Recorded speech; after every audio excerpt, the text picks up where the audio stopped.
We may have information on the elites that attended Bohemian Grove in 2023 in a leaked list.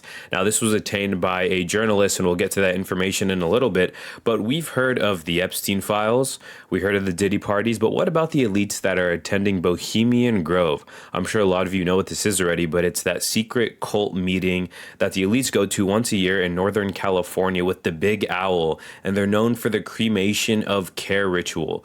The issue is no one really knows what the heck is going on because it's one of the most protected meeting or cults or rituals like in the world. So what we know is that elites attend it. We know that they have a ritual called the cremation of care, and a few people have snuck in, including Alex Jones, who made this popular years ago. But since then, some people have snuck in and they hid in the hills and they recorded it. And what we hear is a lot of weird, creepy voiceovers and like role playing almost. And you can tell that they light something on fire in front of the Big Owl, and it seems like they're sacrificing something to it.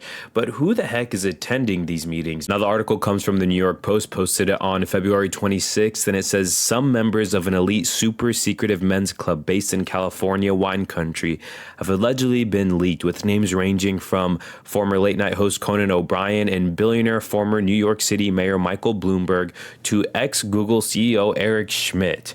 The membership list of Bohemian Grove, a private 2,700-acre campground in Sonoma County that hosts an annual 2-week retreat and has a clubhouse in San Francisco, was allegedly obtained by an independent journalist and confirmed by a club member, according to the San Francisco Standard.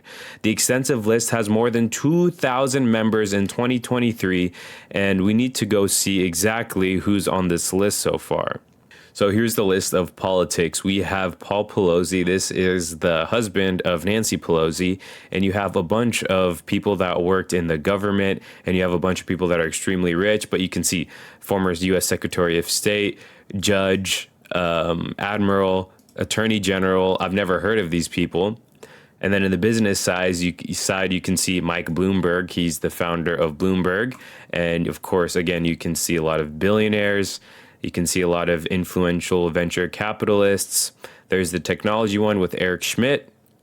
And I think these are the only names we have so far. I think the journalist has the list of 2,000 names, but it hasn't yet been released yet. We need to get that list. We need to see what's happening inside of Bohemian Grove. It's just wild to me that 2,000 people with motion, with status, with billions of dollars can go do a ritual in front of a massive owl. No one can bat an eye. No one can ask questions. No one can go inside or record. And it just tells you there's a lot going on in this world that we have no idea about. This is the stuff that we know about. We know about the Epstein files. We didn't learn much from it because all the names are redacted, and there's a lot more files we didn't hear about. And then we have Bohemian Grove, where they're literally doing rituals in front of a big owl, which could be Moloch for all we know.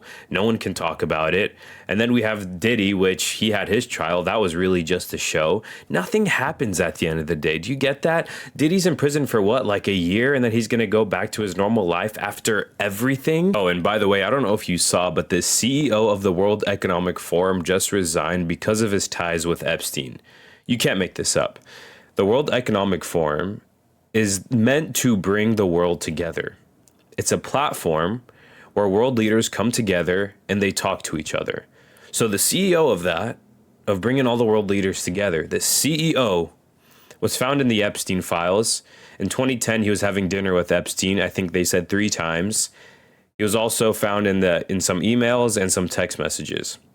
This is the guy bringing the world together. He resigned because he was in the Epstein files. Just think about that. Now, of course, all he did was resign. There is no really punishment. There's no investigation. And that's the theme here. And that's the biggest problem. It feels like all they really have to do is go through a humiliation ritual. Yeah, we hung out, we had dinners, we talked. I'm going to resign. The whole world's probably going to laugh at me for a little bit. And then the world's going to keep spinning because there's new news coming out every single day. In other news, Hillary Clinton testified, and she was talking about her relationship with Jeffrey Epstein and what she went through in the deposition, and it's actually kind of hilarious. So let's take a look. Connection or communication with him. I knew Ghislaine Maxwell casually as an acquaintance, but whatever they asked me, I did my very best to respond. It was disappointing that they refused to hold a public hearing, so I wouldn't have to be out here characterizing it for you. You could have seen it for yourself. We had asked for that. We think it would have been better for the committee and its efforts to gather whatever information they are seeking.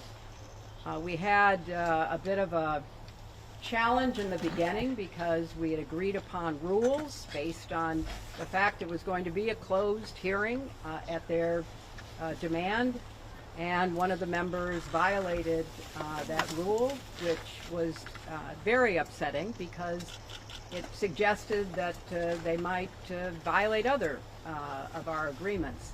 So we had to cease the hearing for a period of time until we could get assurances that no rules would be broken going forward, and we returned to answer questions repetitively, literally over and over again.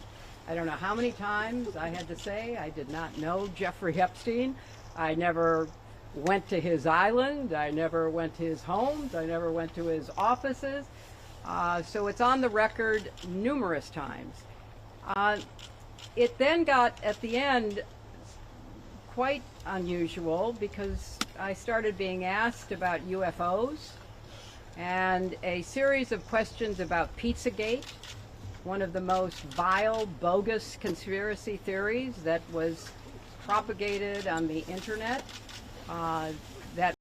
That right there, she loses all credibility. She's saying the most wild conspiracy theory. It's almost proven in the Epstein files, just with all the pizza emails. And I mean, you guys know the deal. But, like, why even say that? She's almost just trolling us at this point. Was serving as the basis of a member's questions to me.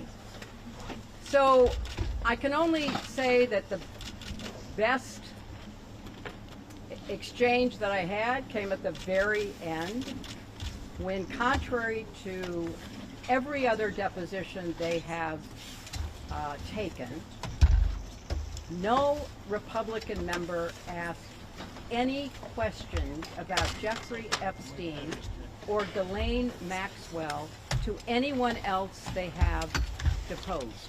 And in fact, the Republican members didn't even show up for the deposition of Les Wexner.